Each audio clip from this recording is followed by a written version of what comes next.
Peter Prontzos is a political science professor at Langara College.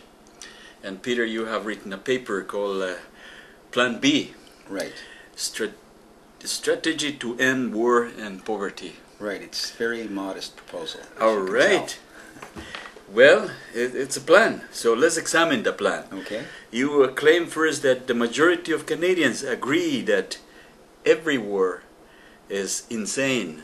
Do you mean absolutely every war, or there are some exceptions like Second World War? Right.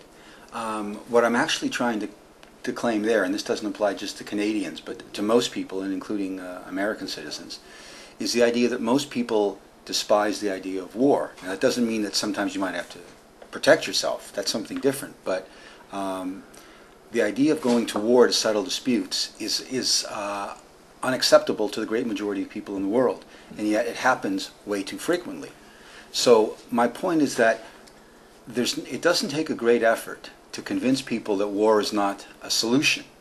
The big problem is to try and convince people that ending war is not as utopian as it might seem. Okay, and you mentioned, to explain that, you mentioned quite a few obstacles you call for peace, and one of them is that mistaken notion that aggression and selfishness are inherent in human nature. Right. So maybe you can explain a little more about that. Okay, that's one of the myths that many people, for example, so-called realists, put forward, is that human beings by nature are aggressive and selfish and greedy, and you can't change society because this is just part of our DNA, essentially.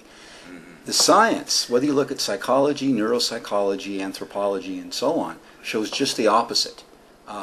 There's overwhelming evidence that people are primarily social creatures. In fact, you can argue, again, there's very good evidence, the fact that we have such large brains comes from the fact that we have been a social species all through our primate history, and as we evolved as hunter-gatherers for, close to 1 million years or so. Yeah. So human nature is not the problem. What makes the difference is the kind of societies that people grow up in and the kind of parenting they get. So you can take human nature, which is really flexible. I mean, you can look at societies across the world now or throughout history and see the tremendous variety of ideas and beliefs and behaviors people had. What changes is, what causes the changes are the societies that grow up in. So, my argument is that if we have societies that are nurturing and compassionate and egalitarian, we will have people who are more socially minded, who are not inclined to either commit violence or support violence. It's not necessary. So you're saying that human behavior is flexible, and that it depends on the environment, social environment of where you're brought up. Exactly. You mentioned another factor, which is the situation, and you also put the Stanford prison experiment. Yeah, and that's a very critical point, because while the way children are raised has a huge effect on the way they look at the world, the other thing that's probably even more important in terms of what people do are the situations they find themselves in. In the Stanford prison experiment of Philip Zimbardo, what he showed was by taking a random group of average people and putting them into a situation where some were guards, prison guards, just for 2 weeks, and some were prisoners, they radically altered the behavior. The guards became very sadistic and brutal, the prisoners became very cringing and passive, and the experiment had to be called off halfway through because of the damage that was being done. And I think this is a paradigm in miniature of situations that cause people to either accept violence, to go along with violence, whether we're talking about violence between states or domestic abuse, child abuse, that sort of thing. It has at least as much to do with the situations people find themselves in and the behavior that comes out, and certainly has very little to do with an inclination amongst people to be violent or to be child abusers or whatever. For instance, the soldiers in Afghanistan, right, they might be very normal here, but they are in a situation in Afghanistan where they have to just shoot somebody. It's kill or be killed. You also get a sense of camaraderie, and I've heard many stories of people in combat who say when they're fighting, it's not to fight for their flag or their country, they're fighting to protect themselves and their friends because of the bonding. Let's look at the power of pathology. Right. And that is, I think, a Greek word, pathology, is it? It is. And what exactly does it mean, the pathology? Well, I use pathology in several senses. One is essentially the classical psychological definition of a person who is emotionally disturbed, who, for example, can hurt other people without any feeling of regret or remorse. Similar to psychopath? Exactly. A psychopath or a sociopath is able to hurt someone and it doesn't bother them. The reasons for that are, go very deep into their own histories, but when a person or a system is psychopathic, they can commit all kinds of outrages, injustices, exactly, and it just won't bother them. And our system is pathological as well because of the immense amount of suffering that it creates, and it doesn't take it into account. Yeah, but you specifically mentioned in your paper that this pathology of a few people in power does not mean that the whole society is pathological, but it's just a few that are in command. Yeah.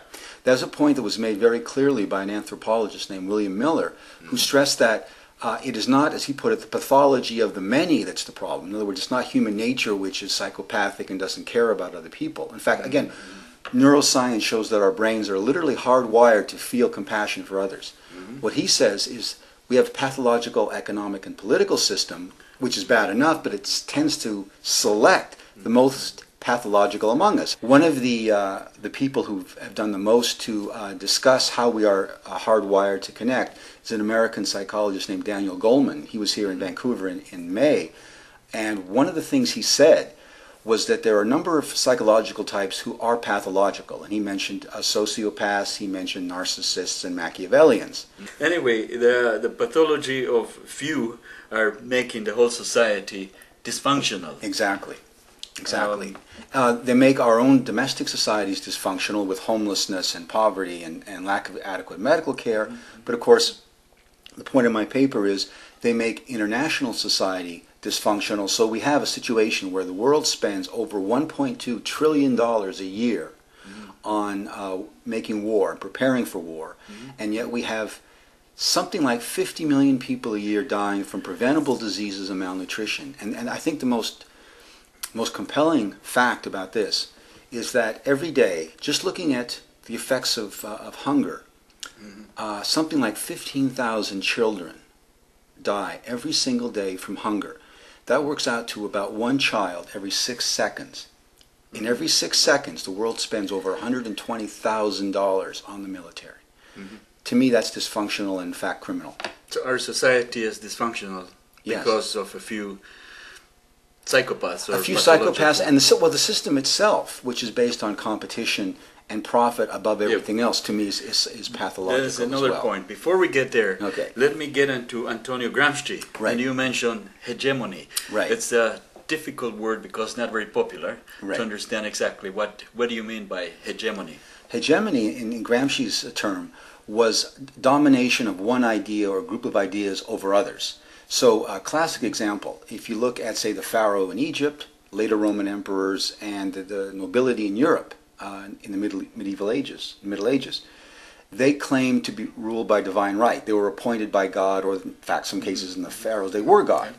So if people accept that dominant ideology, that you're being ruled by the divine, essentially, then you're not going to rebel. You're not going to question. You're going to go along.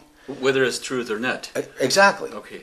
And so ruling elites obviously have an interest in keeping people quiet and subservient and not asking questions by giving these sort of myths as a truth. People aren't going to rebel, or less likely to rebel, if they think God's going to punish them because the king is appointed directly by the Lord or something. So what we have in modern times is the hegemony of ideas such as that capitalism is the most effective economic system, that war is inevitable, that there will always be hunger and poverty. And as long as people believe that, the reality almost doesn't matter because nothing will change. So that's hegemony. And you mentioned Erich Fromm. Erich Fromm. And he talks about social unconsciousness. Erich Fromm emigrated from Germany during the Nazi period. He was a psychoanalyst, and I think he's actually in some ways more relevant today than he was when he was writing in the 40s and 50s. But he argues that in addition to the individual unconscious that everyone carries around, there was a social unconscious, which are the things that we as a society in general don't acknowledge or can't face, whether it's the amount of horror in the world, because it's very difficult to confront that, or whether it's, say, feelings of our own that we don't think are legitimate. We may not even be aware that we're feeling that, but the social stigma attached to it is too great. So we don't want to think that we're killing people in Afghanistan. Right. because it's not a nice idea to be dwelling on. Exactly. And if you think that we have some responsibility for killing people in Afghanistan, then you get the problem, well, what are you going to do about it? And that creates what's known as cognitive dissonance. If you know there's a problem, something's wrong, and you don't do something about it, you might feel bad, and so people again try and avoid that. So we better talk about the Olympics and soccer, hockey games or something like that. Exactly. Now, another point that you mentioned there, another obstacle for peace, you say is fear. You said that you talk about the amygdala. Right. Daniel Siegel refers to amygdala as the source of this fear, this animal reaction that we have. Yeah, the amygdala, which is in the midbrain, mediates fearful responses. And what Siegel points out is if a person is afraid, like other animals, we tend to not think. We just tend to react. And over time, that was a smart evolutionary adaptation. For survival. Yeah, you see a lion coming towards you, you click into fight or flight mode. If you just sit there, you're in trouble. Yeah. Well, he argues, and I think fairly convincingly, that not only has fear been used in general, but in the last U.S. presidential election, the Bush administration used the fear of terrorism to make people so afraid that they, and as Siegel says, they just stop thinking, and they look for a protective father figure to save them, and that's how Bush was presented. Yeah. It's the same thing with heaven. You'll go to heaven when you die, and therefore you better join my religion. Yeah, or else. And then people get scared, and again, they stop thinking. All right. One more point you make as an obstacle is that you say profit, and you mentioned Naomi Klein, and how do you explain this unholy partnership between business and governments? Okay, in Naomi Klein's new book, The Shock Doctrine, she focuses primarily on the relationship between multinational corporations in the United States and the U.S. government, specifically under Bush, but going back even further to earlier regimes as well. And what she argues is that in the search for profit, the U.S. government will do almost anything in order to make profit for their multinationals. And she brings in many examples, starting from Chile and Indonesia back in 1965, all the way certainly through Iraq. And what she points out, it's very chilling in a way, that some of the same companies that are profiting in the billions of dollars providing bombs and weapons and so on in Iraq are also making money from rebuilding the country and treating the wounded. And it has nothing to do with the people of Iraq. It certainly has nothing to do with terrorism. It's basically a money-making scheme. So that what the United States has been doing, especially in the last 15 years or so, is privatizing government services. So much of the war in Iraq is being fought by contractors, really mercenaries. A lot of the feeding of U.S. troops and the construction work is not done by the U.S. government, but done by American corporations. And the same thing was evident when Hurricane Katrina hit New Orleans, that much of the reconstruction, which hasn't gone very far apparently, was privatized, was outsourced to corporations which just happened to support the Republican Party, for instance. And so the unholy alliance has grown even worse than what President Eisenhower warned about back in 1961 when he said about the threat of the military-industrial complex having too much influence. Now they are, the U.S. government and many multinationals like Bechtel, like Lockheed Martin, which is the main military contractor, are making literally tens of billions of dollars a year off the war. And that's what she's focusing on. Now, how does it translate into people in general? Because those are the big multinational corporations who are profiting. But how does it get support from the people? Well, it gets support from the people really from two ways. One is, as we talked about, fear. People are told this is a front on the war against terrorism. Islamofascists are coming here, and as Bush said, they want to destroy us because we're good and righteous and they're evil. Very, simplistic But how does nonsense. this business benefit the people? Well, when people get afraid, they will say, okay, we'll have to give up on health care. And of course, as you know, there's 50 million people in the United States who have no health care at all. Okay, we can't really fix our schools or our crumbling infrastructure because defense is most important. And in fact, this began really in 1947 under Truman, where there was a meeting in the White House, and one U.S. senator said specifically, quote, we have to scare the hell out of the American people because they want, after the end of the Second World War, all of this wealth and resources put into building up the civilian infrastructure and schools and education and medical care. And the military-industrial complex said, no, we want money for battleships, we want money for planes and bombs and so on. So again, how do you do it? You scare people, number one. The other aspect, and I really stress this in my paper, is that the only reason elites get away with this is because we believe them and we go along with them, and we're passive. If enough people, not even the active majority, but if enough people said no to invading Iraq, it wouldn't have happened. In Canada, enough people were opposed to Canadians joining the war in Iraq that Chrétien couldn't do it, even if he'd wanted to. Enough people were opposed to the Star Wars partnership with the United States that Paul Martin couldn't go along with it. So if enough people get aroused, even without throwing Molotov cocktails, just make it clear to the various leaders in quasi-democratic countries that they have no political support. It even prevented Richard Nixon from dropping nuclear weapons on the Vietnamese. That's the potential that's there. Okay. But until we get active and not just sit around and say, oh, it's not going to work or whatever, then the pathological few will continue to get their way. How do you square this 15 million people that protesting around the world against the war in Iraq, and the war went ahead anyway? Yeah, there's a lot of reasons that happened. One is the U.S. could care less, I should say especially the Bush administration, could care less about what people in the rest of the world think, number one. Number two, in the United States especially, where they would have paid some attention to it, I'm not saying it would have made a huge difference because they were so committed, the neocons in the Bush administration. But had the resistance continued, had it grown instead of kind of fizzling out, I mean, they sort of didn't maintain the momentum and the numbers. There are a lot of reasons for that. There wasn't conscription in the United States anymore. Relatively few American troops were being killed. There was still the September 11th momentum and the fear.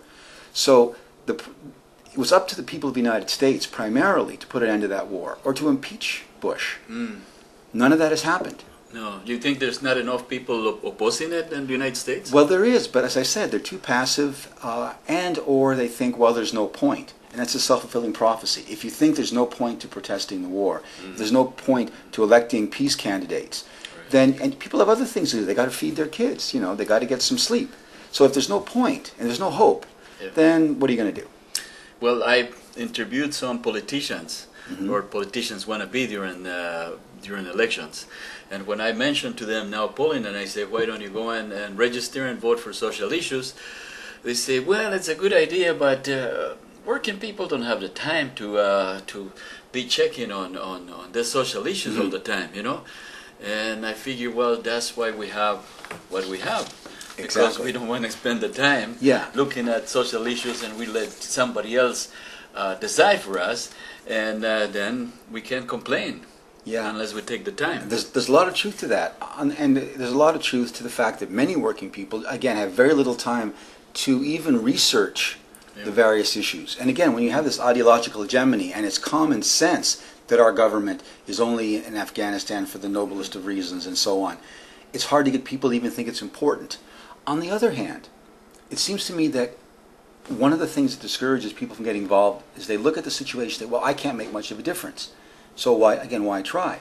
But if enough people put in, say, 1 or 2 hours a week, if they could find that time, 1 or 2 hours a week to read up on the issues, to write a letter, to go to now polling, having a lot of people putting in a little bit of time, that would make a huge difference. So again, that's an ideological or psychological problem that people think it won't make a difference. And therefore, I can't put in 20 hours a week doing this. You don't have to. Put in 2 hours. Get your friends to put in 2 hours. It adds up. 1 hour a week. Exactly. Exactly. Let's move on to the next section of your paper, which is the strategies.